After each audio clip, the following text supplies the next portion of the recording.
Good evening viewers, कैसे हैं आप लोग। स्वागत है आपका शेयर बाजार ज्ञान की एक और वीडियो में। और आज की इस वीडियो में हम बात करने वाले हैं TCS, Tata consultancy services limited के बारे में। आज बहुत टाइम बाद किसी एक आईटी स्टॉक के ऊपर में वीडियो बन रही है। रीज़न इसका ऐसा ही है कि बहुत समय बाद एक ट्रैक्शन देखने को मिला है आईटी स्टॉक के अंदर में। लगभग 2% ऊपर टीसीएस का शेयर, कुछ चार्ट के अंदर में भी बदलाव आए हैं। और एक न्यूज़ भी है जिसके बाद में थोड़ा सा इसके अंदर में एक ट्रैक्शन देखने को मिला है। तो पहले न्यूज़ की बात करेंगे, फिर आगे चार्ट्स के ऊपर में डिस्कशन करेंगे। तो पहले न्यूज़ से शुरू करते हैं। तो बेसिकली न्यूज़ कल आई थी ये, और ये जो न्यूज़ है पर्टिकुलरली सिर्फ आईटी सेक्टर के लिए नहीं है, लेकिन ये जो न्यूज़ है वो काफ़ी सारे सेक्टर्स को कवर करती है। सो बेसिकली इंडिया और ऑस्ट्रेलिया के बीच में एक फ्री ट्रेड एग्रीमेंट साइन हुआ है। और जैसा हम जानते हैं कि G20 समिट के अंदर में जब हमारे प्राइम मिनिस्टर साहब गए थे, तो यूके के साथ में भी एक फ्री ट्रेड एग्रीमेंट की बात हो रही है, लेकिन ऑस्ट्रेलिया के साथ में वो फ्री ट्रेड एग्रीमेंट साइन हो चुका है। अब क्या होगा इस फ्री ट्रेड एग्रीमेंट के अंदर में कि ड्यूटी फ्री एडमिशन मिलेगा across sectors. Across sector duty पे नहीं करनी पड़ेगी इंडियन सेक्टर्स को, और उसके अंदर में से एक बहुत बड़ा गेन होगा हमारा आईटी सेक्टर, क्योंकि सर्विसेज की जहां बात आती है वहां पे IT sector is the biggest card that India has. So definitely IT sector और फार्मा सेक्टर दोनों के अंदर में, जैसा हम जानते हैं कि फार्मा के अंदर में भी कुछ दवाइयों की परमिशन जो है वो लेनी पड़ती है। और उसके अंदर में यूएसएफडीए की से परमिशन लेनी पड़ती है। यूएसएफडीए का जो पूरा प्रोसेस है वो काफ़ी बड़ा और लेंदी है और काफ़ी कॉम्प्लिकेटेड है। सो अभी यूएसएफडीए की परमिशन ना लेते हुए अगर हमें ऑस्ट्रेलिया में काम करना है, तो वहाँ पे हम उनके अथॉरिटी से परमिशन ले सकते हैं और वहाँ पे अपना काम कर सकते हैं। तो आईटी सेक्टर के लिए भी बहुत बड़ा बूस्ट है। और डेफिनेटली टीसीएस जो कि one of the largest exporter of software and IT services है, तो उसका एक रिजल्ट हमारे को टीसीएस के शेयर में आज देखने को मिला। तो ये न्यूज़ है। अब बात करेंगे चार्ट्स पे कि चार्ट्स पे क्या कुछ बदला है। तो चार्ट्स पे बदला तो है काफ़ी कुछ, लेकिन साथ ही साथ में मैं आपको एक लेवल भी पॉइंट आउट करके देने वाला हूँ इस वीडियो के अंदर में, जो कि बहुत क्रूशल होने वाला है आने वाले समय के लिए। तो चलिए चार्ट पे चलते हैं। तो ये डेली चार्ट है टीसीएस का। और जैसा आप देख सकते हो कि आज की जो क्लोजिंग है, दो एवरेजेस यूज करी हुई है इस चार्ट के अंदर में। The black one is the 200 daily moving average, और जो रेड वाली है this is the 20 moving average.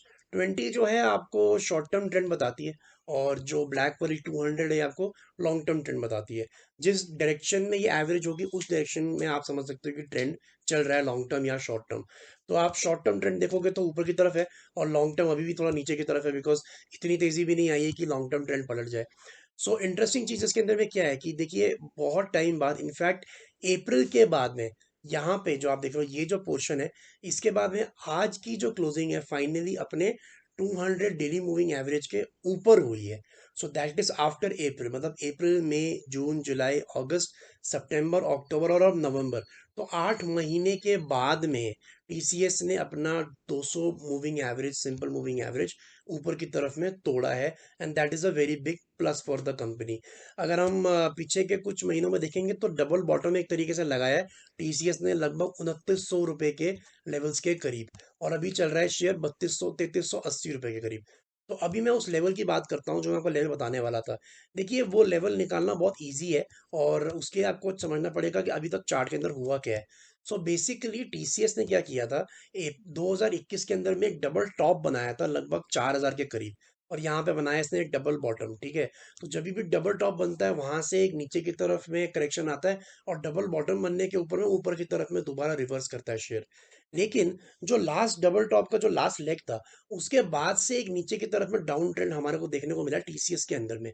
और इसके अंदर में एक चीज आपको इंटरेस्टिंग ये लगेगी कि एक लगातार लोअर लोअर हाईज और लोअर लोस का पैटर्न था, कि जो भी हाई बनता है वो पिछले हाई से नीचे बनता है, और जो लो बनता है वो पिछले लो से नीचे बनता है। सो इसीलिए वो जो लेवल मैं आपको बताने लगा हूं कि बहुत इंपॉर्टेंट है, वो है इसका रीसेंट हाई ये वाला। और ये लेवल है एग्जैक्टली 3425 के करीब। अभी टीसीएस चल रहा है 3380। सो 45 रुपीज दूर है इसका ये अहम लेवल। अगर टीसीएस 3425 निकाल देता है, तो आफ्टर द करेक्शन स्टार्टेड, जो यहाँ पे टॉप इसने बनाया था, इस टॉप के बाद में जो इसने लगातार लोअर हाईज बनाए हैं, फाइनली वो लोअर हाई का पैटर्न ब्रेकआउट हो जाएगा, और टीसीएस पहली बारी ऐसा हाई बनाएगा जो पिछले हाई से ऊपर है। So it will be back to the higher highs and higher low pattern. So ये बहुत इंटरेस्टिंग है। टीसीएस के अंदर में आज across the board IT sector के अंदर पूरे में खरीदारी थी, और टीसीएस के अंदर में अगर 3425 3430 निकल जाता है, सो आई थिंक, मैं ये नहीं कह रहा हूँ कि बिल्कुल रिवर्सल आएगा और दोबारा 4000 जाएगा, लेकिन यस 3600 3650 3550 उस लेवल में आपको टीसीएस जाते हुए देखिएगा। एटलीस्ट गिरावट जो है, जो टीसीएस में पड़ी हुई है, जो आईटी में पड़ी हुई है, अब आपको कहीं ना कहीं वो कम होती हुई नजर आएगी। पूरी पिक्चर बदली नहीं है। अभी भी यूएस के अंदर में रिसेशन का प्रॉब्लम है। इंडिया में जो आईटी सेक्टर है, ज़्यादा ज़्यादा काम यूएस से आता है, बाहर से आता है। तो जब तक वहाँ पे डिमांड वापस नहीं आती, रिसेशन खत्म नहीं होता और महंगाई कम नहीं होती, तब तक इनको बहुत रिस्पाइट नहीं मिलने वाली। बट डेफिनेटली जो इनका रेवेन्यू है, जो इनकी डील्स हैं, जो इन्होंने विन करी हैं, काफ़ी कुछ पॉजिटिव भी हो रहा है। So I think the worst is over in IT. मैं ये बोल सकता हूँ कि the worst is over. But अभी तक नए हाइस की तो कोई दूर दूर तक बात नहीं है। बट अगर आपने लिया हुआ है, so better days are ahead and you should hold on to the stocks like TCS. तो दोस्तों, ये था मेरा आज का video on TCS. I hope आपको समझ में आ गया। कोई सवाल है आपका तो आप कमेंट सेक्शन में डाल सकते हैं। मैं मिलूंगा आपसे अपनी अगली वीडियो में। तब तक आप अपना ख्याल रखें and all the best guys.